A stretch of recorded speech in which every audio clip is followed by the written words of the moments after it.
Welcome back, mga kaaldab. Ito na naman po ang inyong lingkod, si Mr. Destiny.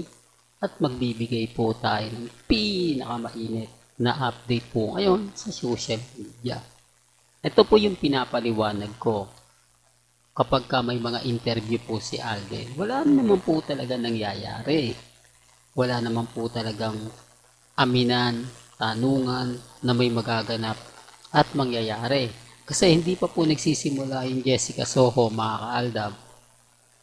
Kumbaga, pinost pa lang ito nung Biyernes at ng Sabado, nag-trending na siya. Marami na nag-abang.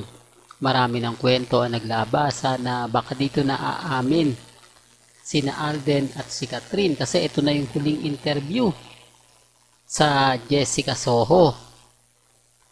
Ang ibig kong sabihin sa mga may ibig sabihin yung pinaka last na interview ay dito nga po sa Jessica na ine-expect po nila na may mga sasabihin na hindi po nasabi o naitanong ni Nelson Canlas, ni Boy Abunda sa All Out Sunday na kakaiba pero kaya ng inaasahan po natin. Dismayado po sila. Real talk. Maraming Katden fans ang dismayado sa naging interview ni Alden at ni Catherine. Parang bumalik lang daw po sa dati na kumbaga taga GMA Network si Catherine na di po ba nagkaroon sila ng pelikula ng palabas ni Alden po ba? Kaya alam niyo sa totoo lang po may kanya-kanya tayong opinion. May kanya-kanya po tayong pananaw. Dahil kung may relasyon nga po yung dalawa, hindi na nila yan itatago. Common sense na lang po. Hindi po ba? Kasi gaya nga na sinabi ni Boy Abunda, po pwede mo na siyang tuldukan, po pwede mo na siyang yung ibig ko sabihin na magtanong ka na. Ang punto ron mga kaaldab, ino-open na nila yung sa public, yung relasyon dapat nila. Kasi sinabi na ni Katrina kapag move on na ako, masaya ngayon ako, happy life, di po ba? Ngayon, ganito, ganyan, etc. Yung mga tanong, tapos tatanungin ni Jessica so kung may namumuo na ba sa'yo, may relasyon na, nanliligaw ka ba kay Catherine, di po ba? Tapos sasabihin lang ni Alden na medyo nagkakaroon ng ganito kasi almost 1 month kaming magkasama ni Catherine. Doon ko nakita yung talagang kakaiba siya, talagang hindi ko alam na ano yung feelings ko, kung sa tingin ko ako na yung nanliligaw, malamang gano'n na nga siguro, dahil yung tipong gano'n mga kaaldab na hindi mo siya aminin pero may point ka na po pwede ka manligaw, yung tipong na-develop ka sa kanya dahil sobrang halaga, gaya nga ng sinabi ni Alden, kakaiba daw po si Catherine, yung tipong gano'n, yung tipong hindi mo i-expect na makukuha mo yung loob niya dahil sa pinapakita niya. Walang ganon, walang kilig moments. Kaya nga sabi ko sa inyo, kung titignan nyo sina Alden at si Catherine, si Mengay, pag magkasama, andun yung kilig factor, yung magkahawak ang kamay, talagang si Mengay nakadikit kay Alden, si Alden nakadikit kay Maine, na talagang bawat galawan nila, may kita mo yung akbay sa balikat, di po ba gaya nga po niya, na-slow natin. Yung tipong talagang malalaman mo may relasyon yung dalawa. Malalaman mo na hindi na ilang si Alden na akbayan si Maine kung kailan niya gusto, kung kailan kahit sang, di po ba? Ang ibig kong sabihin, kapag naglalakad, si Alden gustuhin man niya, hindi niya magawa Real talk kaya mga kaaldab, ito yung pagkakaiba ng totoong may relasyon sa walang relasyon. Di po ba real talk yan?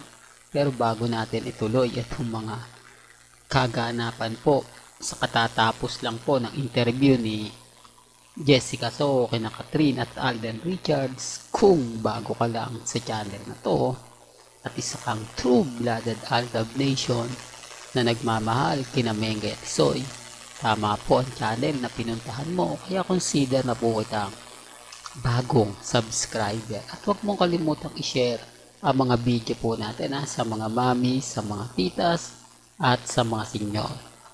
Remind ko lang po sa mga bumibisita at dumadaan. Ako po'y bumabase lang po sa mga napapanood ko, sa mga nakikita ko, sa mga napapakinggan ko. Gaya nga po ng mga interview, yung mga sinasabi nila Ray Pumaloy, Ogie Diaz, Christopher Min, at yung iba pong mga vlogger at mga nagsusulat ng article.